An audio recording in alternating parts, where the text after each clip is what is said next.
जब इंसान के गुनाह फटते हैं तो तबाही हर तरफ फैल जाती है। इसी तरह उस रात को भी गुनाह फट चुके थे। गांव में एक खौफनाक सन्नाटा था।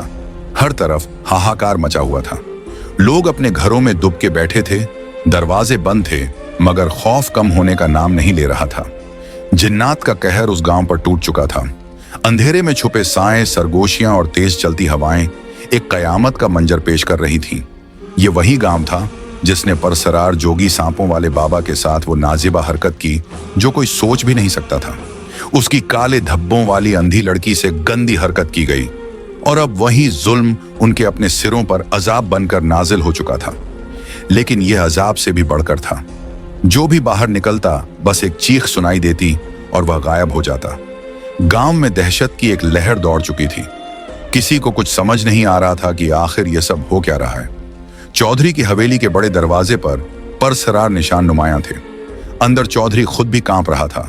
उसका गरूर और तकब्बुर सब रेत की दीवार की तरह गिर चुका था। अचानक पीछे से एक साया उभरा। जैसे ही वह कुछ समझने की कोशिश करता, एक जोरदार झटके के साथ कोई नादिदा ताकत उसकी गर्दन जकड़ लेती है। उसकी चीख पूरे गांव में गूंजती है, लेकिन सुनने वाला कोई नहीं था। यह सिर्फ आगाज था, लेकिन सबसे बड़ा वार अभी बाकी था। जंगल के अंदर एक बुजुर्ग हाथ में लकड़ी लिए खड़े थे। उनके चेहरे पर गुस्सा और आंखों में एक अलग चमक थी। जैसे ही वह कुछ पढ़ने लगे, उनके पीछे एक भयानक काला साया उभरा। वह लम्हा खौफनाक था, क्योंकि अब जिन्नात ने सिर्फ आम इंसानों से बदला लेने का फैसला नहीं किया था, बल्कि अल्लाह के नेक बंदों को भी चैलेंज कर दिया था। शाह जिन्नात कहने लगे, ऐ सफेद दाढ़ी वाले, अभी देख हम करते क्या हैं। अभी हमारी ताकत किसी ने नहीं देखी। जिन्नात वो हरकत करने लगे जिसने पूरे गांव को लर्जा कर रख दिया। लेकिन फिर कुछ ऐसा हुआ जिसने इस गांव को एक ऐसा निशान बना दिया जो कोई मिटा नहीं सकता था। क्या यह बुजुर्ग गांव को बचा सकेंगे, या फिर आज हर तरफ सिर्फ तबाही ही तबाही होगी। यह वाकया है उस बस्ती का जिसका नाम गुलाबाद था। आज भी उस बस्ती में इस खौफनाक निशान को हमेशा याद रखा जाता है। आज भी उस बस्ती में जाएं तो जिन्नात के निशान मिलते हैं, और यह वाकया जब भी कोई सुनाता है तो रोने लग जाता है। लोगों के दिल खौफ से फटने लगते हैं। इस गांव में बाबा अमरनाथ पीर रहता था। वह था तो एक सादा इंसान, लेकिन कोई उसके अंदर की खासियत नहीं जानता था। गांव बहुत खूबसूरत था। वहां अल्लाह की हर नेमत थी। हर तरफ सब्जा ही सब्जा था और लोग खेती बाड़ी किया करते थे। गांव के लोगों में बहुत मोहब्बत थी। वहां अमीर भी थे, गरीब भी थे, लेकिन किसी को कोई कमतर नहीं समझता था। चाहे कोई गरीब हो या अमीर, हर कोई अपनी जिंदगी में मग्न था। लेकिन एक तरफ लोगों का ध्यान उस घर की तरफ रहता था। गुलाबाद में वह एक ही घर था जो लोगों को एक अजीब ही अक्स देता। वो घर बाबा अमरनाथ पीर का था, जिनका मामूल था कि वह सांप पकड़ते और उनकी मदारी लगाते। वो घर में सिर्फ अकेले ही रहते थे। उनकी एक बेटी थी जो कि अंधी और बाहरी थी। गांव वाले जानते थे कि उनकी बेटी अंधी है और बाहरी भी है। बाबा अमरनाथ पीर का यही मामूल था कि वह हर रोज बहुत सारे इलाकों में जाते और सांप पकड़कर मदारी दिखाते थे, जिस वजह से उनके घर का गुजारा होता रहता था। लेकिन एक बात यह थी कि गांव वालों को वह अच्छे नहीं लगते थे। गांव वाले उनसे चिढ़ते रहते थे। कुछ गांव वाले उनकी मदारी देखकर खुश होते, तो कुछ अपने ही दिमाग में अजीब अजीब ख्याल बनाते रहते कि यह बहुत बुरा है, इस पर काला साया है, इसकी बेटी इस साये की वजह से अंधी हो चुकी है, बहरी हो चुकी है। बाबा अमरनाथ पीर की बेटी पर एक सबूत वाजे हो चुका था। उसकी रंगत अजीब थी, मतलब उसके चेहरे पर तरह तरह के निशान थे, लेकिन वह कुदरती तौर पर थे। मगर लोग इसको गलत ही समझते थे। लोगों ने कहा था, बाबा अमरनाथ पीर, तुम्हारी बेटी गांव में नहीं आनी चाहिए, ना जाने यह नुसरत फैलाएगी। इसी वजह से बाबा अमरनाथ पीर ने अपनी बेटी को घर में ही रखा हुआ था। लेकिन वह बेचारे रोजी रोटी की खातिर अपना काम तो नहीं छोड़ सकते थे, क्योंकि यही उनकी रोजी का जरिया था। उनकी बेटी घर में रहती और चरखा काती रहती। लोग फिर हैरान होते कि वह देखो, अमरनाथ पीर की बेटी अंधी है, बोल नहीं सकती, सुन नहीं सकती, और फिर भी चरखा काती रहती है। कुछ तो दाल में काला जरूर है। एक दिन गांव के लोगों ने कहा, आज हम बाबा अमरनाथ पीर से इसके मुतालिक पूछेंगे। अगर आपकी बेटी ना देख सकती है, ना सुन सकती है और ना बोल सकती है, तो फिर वह कैसे चरखा काटती है। गांव के लोग इकट्ठे होकर बाबा अमरनाथ पीर के घर आए और कहने लगे, बाबा जी, आज हम आपसे एक जरूरी बात पूछने आए हैं। क्या आप हमें बता सकते हैं कि आपकी बेटी ना देख सकती है, ना बोल सकती है और ना उसे कुछ सुनाई देता है, तो वह यह चरखा कैसे चलाती है? अमरनाथ पीर हंसने लगा और कहने लगा, गांव वालों, छोड़ दो मेरी बेटी की जान। वह बेचारी घर में रहती है, खेलती रहती है। तुम लोगों को मसला है, उसे घर में भी नहीं रहने देते। गांव में आने को तो तुम लोगों ने मना किया है, तो वह घर में जो करे उसकी मर्जी। गांव वाले वापस आ गए। गांव में आकर वे कहने लगे, देखा तुम लोगों ने, हम कहते थे कि जोगी के अंदर कुछ ना कुछ है, वह इस गांव में जरूर कोई बुरा करेगा, वह परसरार है। एक औरत आई और कहने लगी, बस करो, इस गरीब के पीछे मत पड़ो, उसे अपनी जिंदगी जीने दो। वह सांप पकड़ता है, उनकी मदारी दिखाता है। तुम लोगों को क्या है इससे? कभी इसने किसी को नुकसान पहुंचाया नहीं, वह अपनी जिंदगी में मग्न है। अरे बस करो, उसे नेक मत समझो, हमने कभी उसे नमाज पढ़ते नहीं देखा। अरे तुम क्या किसी के दिल से वाकिफ हो? अल्लाह ही नियत जानता है, छोड़ो उसे अपने हाल से। इस बूढ़ी औरत की बातें लोगों के दिल पर काफी असर कर चुकी थीं। लोगों ने कहा, हम गलत कर रहे हैं इस बुजुर्ग के साथ। उन्होंने फैसला किया कि वे आज के बाद बाबा अमरनाथ पीर की इज्जत करेंगे। ऐसा ही हुआ। लोग अब उनकी काफी इज्जत करने लगे थे, उनकी बेटी को भी इज्जत देते और उसकी मदद करते। अब बाबा अमरनाथ पीर खुश हो गए थे, क्योंकि दूसरे इलाकों में जाने के बजाय वे अपने गांव में ही मदारी दिखाने लगे थे। पहले गांव के लोग उन्हें पसंद नहीं करते थे, लेकिन बूढ़ी औरत के समझाने पर गांव के लोग उनसे मोहब्बत करने लगे थे। उन्होंने दिल से गलत ख्याल निकाल दिए थे। अब वे गांव में ही मदारी दिखाते और गांव वाले उन्हें मोहब्बत से बहुत सारे पैसे देते थे। एक दिन हुआ यूं कि बाबा अमरनाथ पीर जंगल में गए सांप पकड़ने के लिए, क्योंकि यह उनका मामूल था। वे जैसे ही सांप पकड़ रहे थे, अचानक किसी के घर आने की आवाज उनको सुनाई दी। उन्होंने जब झाड़ियों के पास जाकर देखा तो वह एक भेड़िया था, जिसके पांव पर कांटा चुभा था।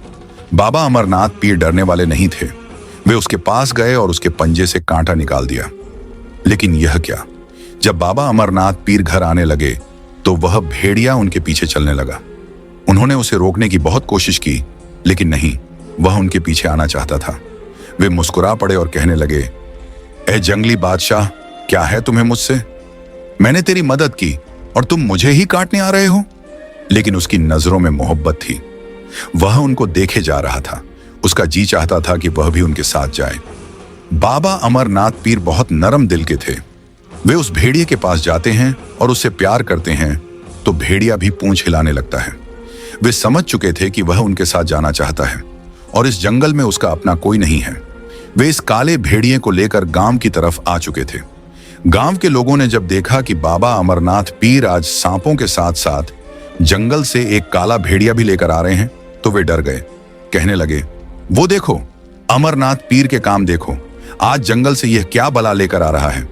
इसने तो हमारा जीना हराम कर दिया है। जैसे ही वह करीब लाए तो कहने लगे, अरे बाबा अमरनाथ पीर, यह तुम काला भेड़िया क्यों लेकर आए हो? यह गांव वालों को काट डालेगा। वह मुस्कुराकर कहने लगे, नहीं, जब इसने मुझे कुछ नहीं कहा तो तुम लोगों को क्या कहेगा। मैंने इसकी मदद की और यह जंगली जानवर मेरे साथ चला आया है। गांव वालों के दिल में अब बाबा अमरनाथ पीर के लिए नफरत पैदा हो चुकी थी। वे कहने लगे, पागल हो गया है यह बूढ़ा, भेड़िया रख रहा है घर में और कोई चीज मिली नहीं। बिल्ली या कुत्ता पाल लेते, लेकिन यह खूंखार जानवर, इसे मत पालो। लेकिन बाबा अमरनाथ पीर घर चले गए।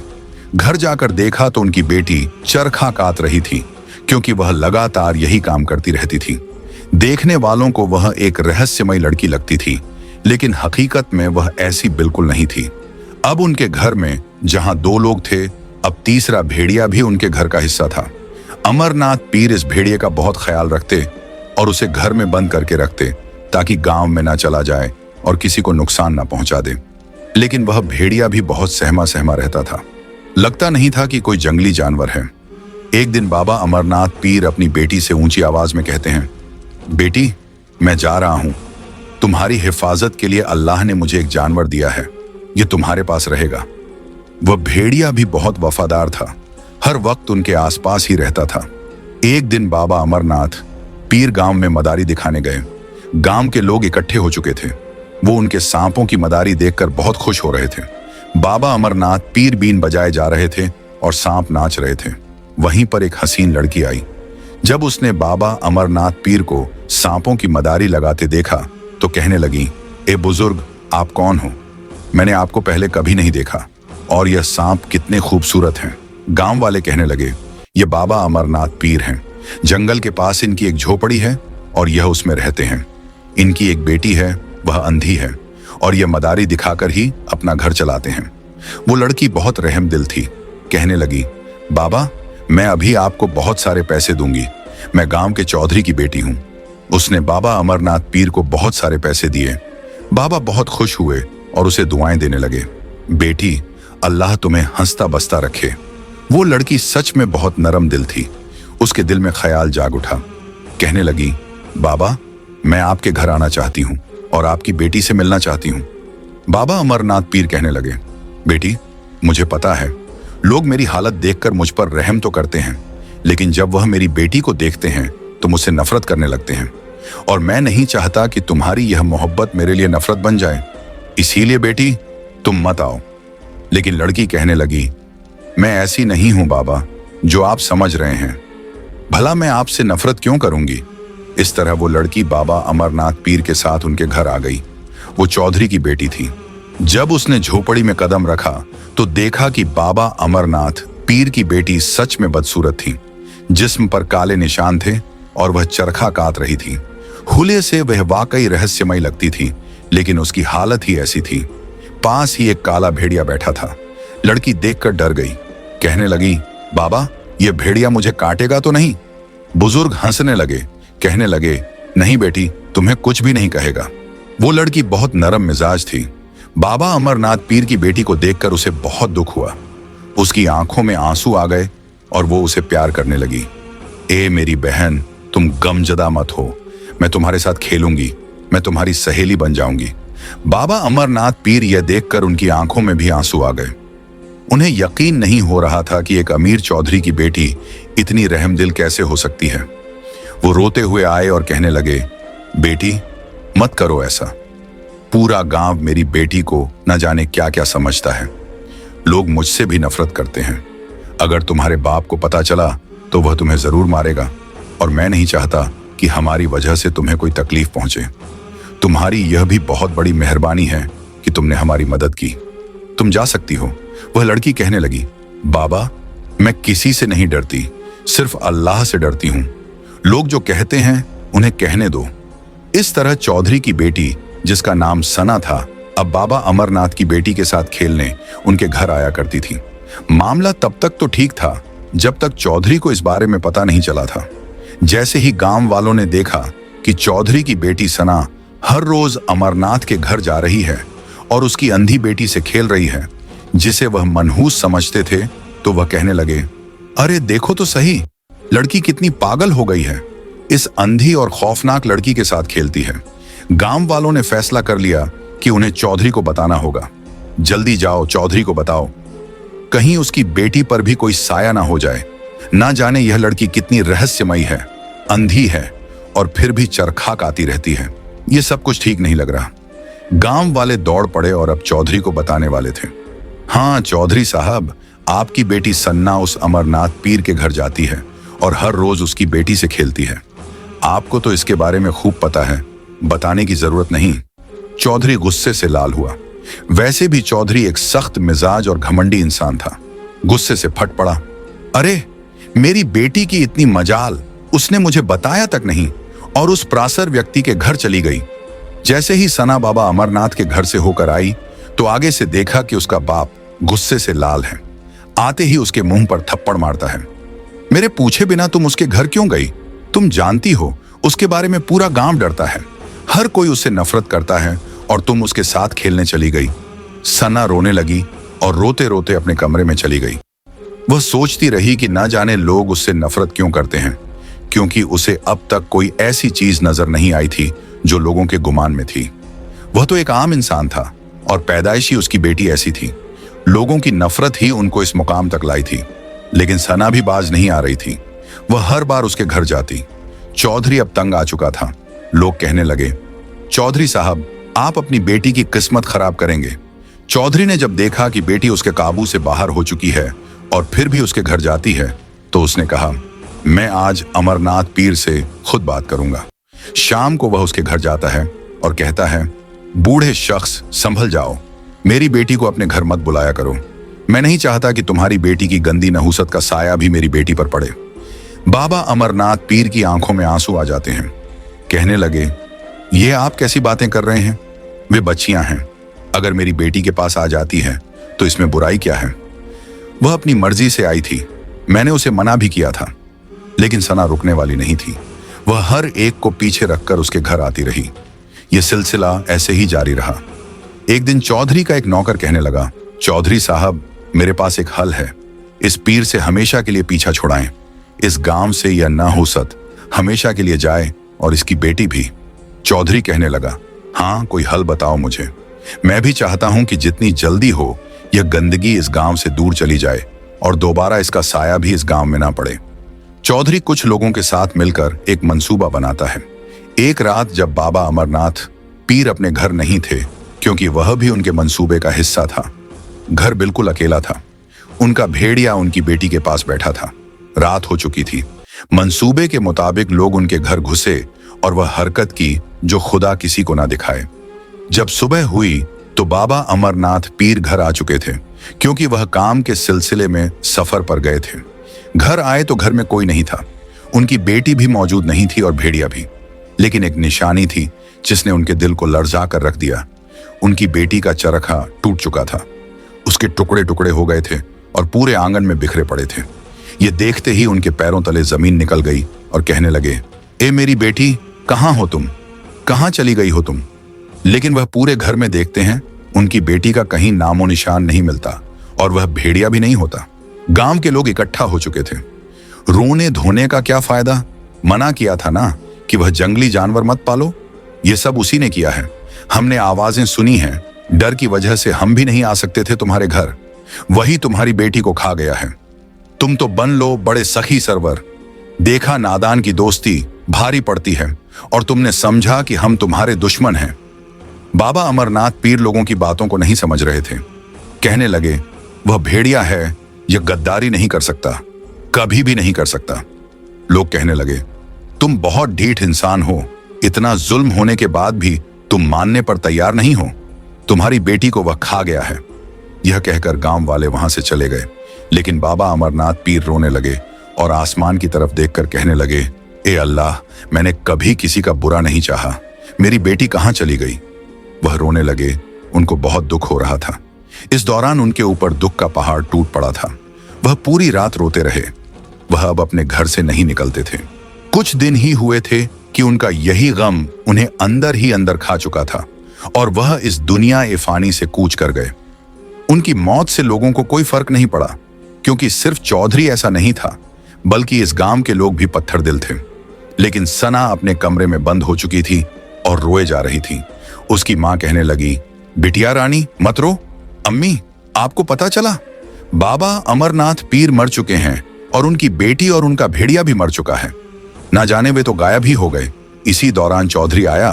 कहने लगा, बिटिया रानी, मुझे बहुत दुख हुआ। बेचारा अमरनाथ पीर मर चुका है। मना किया था उसे कि वह भेड़िया मत पालो। अब्बा, उनका भेड़िया ऐसा नहीं था। मैं उनके घर जाती तो वह मेरे साथ भी खेलता था। भला वह ऐसे कैसे कर सकता है? बस करो लड़की, अब यह तजरा खत्म करो और अब मैं तुम्हारी जुबान पर दोबारा उनका नाम मत सुनूं। ऐसे ही दिन गुजरते जा रहे थे। गांव नहीं जानता था कि एक रात उनकी जिंदगी में ऐसी आएगी जो इस गांव को तहस नहस कर देगी। आखिर वह रात आ चुकी थी जहां हर तरफ खामोशी थी। लेकिन अचानक कुछ ऐसा हुआ जिसने गांव का रुख ही पलट दिया। गांव में हर तरफ हंगामा मच गया। जो भी आईना देखता तो उसे अपने पीछे एक साया नजर आता। लोग घरों से बाहर आ चुके थे और जब लोग घरों से बाहर आ गए तो उनके घरों में अजीब अजीब आवाजें आने लगीं। हंसने की आवाजें। सब लोग बेघर होकर गली में बैठे थे और डर के मारे कांप रहे थे। चौधरी भी डर रहा था और कमरे में दुबक कर छुपा हुआ था। एक खौफनाक साया पीछे से उसकी गर्दन पकड़ता है और उसके पैरों तले जमीन निकल जाती है। वह शाह जिन्नात थे जो गांव में आ चुके थे। उनके करतूतों के सबब हर तरफ हंगामा मच गया। चौधरी की टांगे कांपने लगीं और उस जिन्नात ने उसके मुंह पर जोरदार थप्पड़ मारा और उसे जमीन पर गिरा दिया। लोगों को जब भयानक आवाजें सुनाई दी तो लोग डर के मारे रोने लगे। उनकी मदद को इस दौरान कोई नहीं आ रहा था। फिर एक आवाज आई जिसने हर किसी को सुन्न कर दिया। कोई है जो हमारा मुकाबला करेगा? हिम्मत है तो हमसे टकरा लो। इस दौरान चौधरी, जो उठने के काबिल भी नहीं बचा था, उसके मुंह में जुबान तो थी लेकिन अल्फाज नहीं थे। सना भी रोए जा रही थी। हर तरफ खौफ ही खौफ था। कुछ लम्हे बाद ऐसी मखलूक आई जिसने लोगों के दिल को खौफ से फाड़ दिया। वे जिन्नात थे। लश्कर दर लश्कर इस गांव में उतर रहे थे और गांव वालों से बात कर रहे थे। हमसे मुकाबला करो, हम तुम लोगों को चैन नहीं लेने देंगे। देखते ही देखते ना जाने उन्होंने तबाही शुरू कर दी। सुबह हो चुकी थी। लोगों के दिल डरे हुए थे। लोग अभी भी गली में मौजूद थे लेकिन अब गांव में खामोशी थी। सना कहने लगी, देखा तुम लोगों ने, ये तुम लोगों के जुल्म का नतीजा है। जब तक वो बूढ़ा शख्स इस गांव में था तब तक कोई मुसीबत नहीं आई थी। ना जाने उसके साथ क्या हुआ, ये तो अल्लाह ही जानता है। लेकिन मैं जान चुकी हूं कि यह तुम लोगों के करतूतों के बाइस ये अजाब आया है। जिन्नात, वरना यहां कैसे आ सकते थे, और वह भी हमसे मुकाबला करने के लिए? भला हम इनका मुकाबला कैसे करेंगे? क्या करोगे अब तुम लोग? अपनी जिंदगियों को कैसे बचाओगे? अपने बच्चों को कैसे बचाओगे इनसे? ये सबको खा जाएंगे, तबाह कर देंगे पूरे गांव को। अब्बा, कहां गई तुम्हारी ताकत? करो अब इनका मुकाबला। चौधरी कांपते हुए बोलने लगा, बस करो, तुम मेरी बेटी हो और मुझे ही बातें सुनाए जा रही हो। लगता है वह जिन्नात चले गए। ये रात एक ख्वाब की तरह थी। भूल जाओ इसे और अपनी जिंदगियों में मग्न हो जाओ। लेकिन उसका दिल इतना पत्थर का था कि इतनी ज्यादा भीषण खौफ के बाद भी उसका दिल नहीं बदला था। लेकिन वह नहीं जानता था कि एक ऐसा कहर टूटेगा जो उसकी पूरी जिंदगी खत्म कर देगा। जैसे ही दोपहर का वक्त हुआ, किसान जब खेतों में हल चला रहे थे तो जमीन से आवाजें आने लगी। वे हर चीज वहां छोड़कर भागे और गांव में आ चुके थे। औरतें जब आईना देखती तो उनमें साए नजर आने लगते थे। घरों में अजीब अजीब बदबू आने लगी थी। पूरे गांव में बदबू ही बदबू थी। लोगों ने गौर किया कि बाबा अमरनाथ पीर के घर से रोने की आवाज आ रही थी। सना कहने लगी, लगता है बाबा अमरनाथ पीर की बेटी वापस आ चुकी है। वह दौड़ती हुई उस घर की तरफ गई, लेकिन जो मंजर उसने देखा उसे देखकर वहीं कांप उठी, क्योंकि उसके सामने जिन्नात बैठे थे और जोर जोर से हंस रहे थे। सना को उन्होंने देख लिया और कहने लगे, लड़की, अब यह गांव नहीं बचेगा। यहां सिर्फ हमारा राज चलेगा। हर एक चीज को हम तबाह कर देंगे। कोई है हमसे मुकाबला करने वाला? आज रात तुम लोगों की आखिरी रात होगी। सना जब यह खौफनाक मंजर अपनी आंखों से देखती है और अपने कानों से सुनती है तो वह भागती है। भागते हुए वह सीधा उस जगह पर आ चुकी थी जहां पूरा गांव डर के बैठा था। हर किसी के चेहरे पर नहूसत और खौफ था। और अब वह चौधरी भी जान चुका था कि उसके करतूतों का सिला उसे मिलने वाला है। क्या हुआ? ये लड़की क्यों भागती हुई आ रही हो? सब मारे जाएंगे, कोई नहीं बचेगा, कोई नहीं बचेगा। ना जाने क्या जुल्म हुआ है इस गांव में जिसकी वजह से इस मखलूक ने कब्जा कर लिया है। इस दौरान चौधरी रोकर कहने लगा, यह सब उसी बाबा अमरनाथ पीर की वजह से हो रहा है। सना कहने लगी, अब्बा, उन्होंने क्या किया? वो तो बेचारे मर गए अपनी बेटी के दुख में। उन्होंने तो कभी किसी का बुरा तक नहीं चाहा था। वो एक जलील इंसान था। जैसे ही चौधरी ने यह अल्फाज निकाले, वहीं पर एक जिन्न नुमदार हुआ। उसने उसी वक्त चौधरी की गर्दन तोड़ दी और उसे मार दिया। गांव वाले डर चुके थे। उस दिन बहुत सारे लोग मारे गए। कुछ डर कर मर गए और कुछ को जिन्नात ने मार दिया। चौधरी की बीवी रो रही थी, बेटी, हम भी नहीं बचेंगे। चंद लोग ही रह गए थे।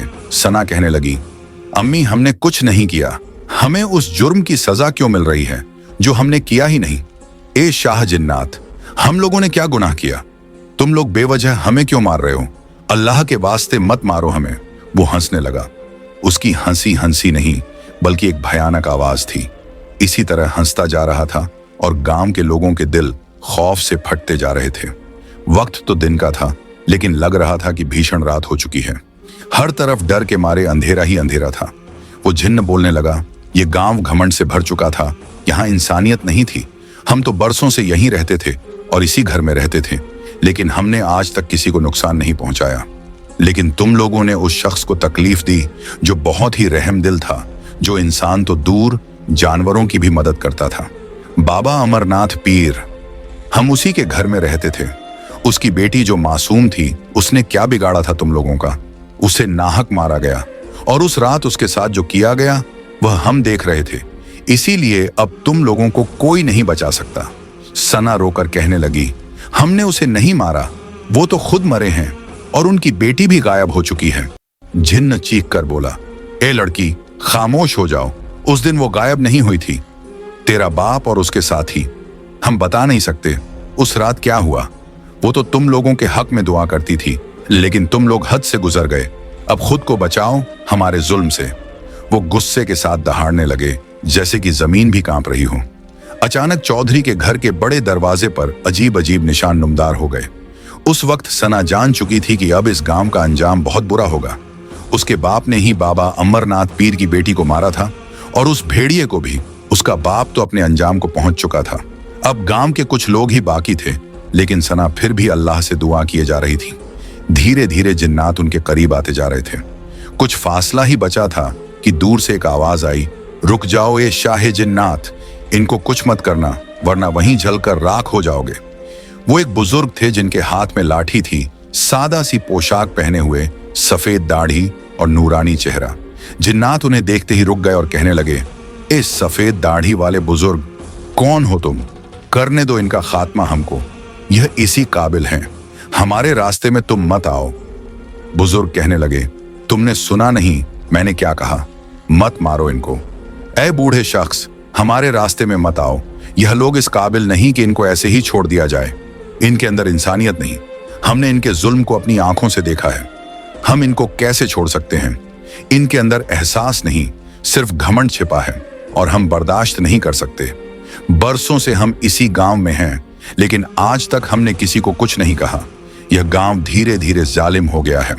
अब तो इन्होंने हद ही पार कर दी। इन्होंने बाबा अमरनाथ पीर की बेटी पर जुल्म किया और बाबा अमरनाथ पीर उसी तकलीफ में मर गए। और वो हमारे लिए भी दुआ करते थे, जो हमारे लिए फायदेमंद थे, लेकिन आज वो इस गांव में नहीं है। बुजुर्ग कहने लगे, मैं जानता हूं कि यह गांव जालिम है, क्योंकि इनके अबा वो अजदाद भी ऐसे थे और मेरे घर वालों को भी इसी तरह गांव से निकाला गया था। लेकिन मेरे अब्बा कहते थे कि एक वक्त आएगा जब यह गांव अपने ही घमंड में तबाह हो जाएगा। लगता है वह वक्त यही है। लेकिन मुझे इतना पता चला है कि जो लोग बचे हैं वह बेगुनाह हैं, उनको तो मत मारो। जिन्नात कहने लगे, नहीं, हम किसी को नहीं छोड़ेंगे, चाहे कोई बेगुनाह हो या गुनहगार। जब बुजुर्ग ने देखा कि जिन्नात बाज नहीं आएंगे, क्योंकि वह अपने गुस्से से इस गांव पर हमला करने लगे थे, तो बुजुर्ग ने उसी दौरान कहा, रुक जाओ। वो दौड़ते हुए उनके पास आए। जो लोग बचे थे उनमें चौधरी की बीवी सना और गांव के कुछ और गरीब और सादे लोग थे। घमंडी लोग तो अपना अंजाम पा चुके थे, लेकिन ये नेक लोग ही रह गए थे। शायद अल्लाह ने इनके लिए मदद भेजी थी और वह मदद बुजुर्ग की शक्ल में थी। बुजुर्ग ने उसी दौरान कहा, जाओ बेटी, एक बर्तन में पानी लेकर आओ और कुछ लकड़ियां। सना दौड़ती हुई गई और डरते डरते एक मटके में पानी लेकर आई और चंद लकड़ियां ले आई। जिन्नात सामने खड़े थे और दूसरी तरफ बुजुर्ग उन लोगों के पास खड़े थे। लोगों के चेहरे पर खौफ था और वे डर रहे थे। हालांकि वो लोग शरीफ थे। जालिम लोग अपना अंजाम पा चुके थे। बुजुर्ग ने लकड़ियों को आग लगाई और सूरह यासीन का विर्द करने लगे। जब उन्होंने सूरह यासीन मुकम्मल की तो पानी पर दम किया और वह पानी उस आग के ऊपर फेंका, तो आग जैसे ही बुझी, जिन्नात उसी दौरान गायब हो गए और एक खौफनाक आवाज के साथ इस गांव से गायब हो गए। लेकिन जमीन में वहां बड़ा सा गड्ढा हो गया था। लोगों ने जब देखा तो उस गड्ढे में वो सब जालिम लोग थे जिन्होंने इस गांव में जुल्म किया था, और फिर वो गड्ढा खुद ब खुद बंद हो गया। बुजुर्ग ने जब देखा तो रोने लगे और कहने लगे, देख लिया जुल्म करने का अंजाम। लोगों के दिल खौफ से कांप रहे थे। बुजुर्ग लोगों की तरफ देखकर कहने लगे, गांव पर बरसों से छाया खौफ अचानक खत्म हो गया। लेकिन जैसे ही अंधेरे का पर्दा हटा, गांव के नेक लोगों ने देखा कि उनके घर, खेत और मवेशी सब तबाह हो चुके थे। ये वही अजाब था जो उन्होंने अपने जुल्म के नतीजे में खुद पर मुसल्लत कर लिया था। बुजुर्ग ने जाते हुए एक बात कही, अल्लाह के इंसाफ में देर हो सकती है, अंधेर नहीं। जब जुल्म हद से बढ़ जाता है तो कुदरत खुद बदला लेती है, मगर जब यह बदला आता है तो सिर्फ जालिम ही नहीं, बल्कि इस बस्ती का हर फर्द इसकी कीमत चुकाता है, क्योंकि जो जुल्म रोक नहीं सकता वह भी जालिम के साथ शरीक होता है। ये अल्फाज गांव वालों के दिलों में उतर गए। वो सब नादिम हुए और अपने आमाल पर गौर करने लगे। गांव में एक नई रोशनी का आगाज हुआ, वो रोशनी जो सिर्फ नेकी, मोहब्बत और इंसाफ के साए में ही जिंदा रह सकती है।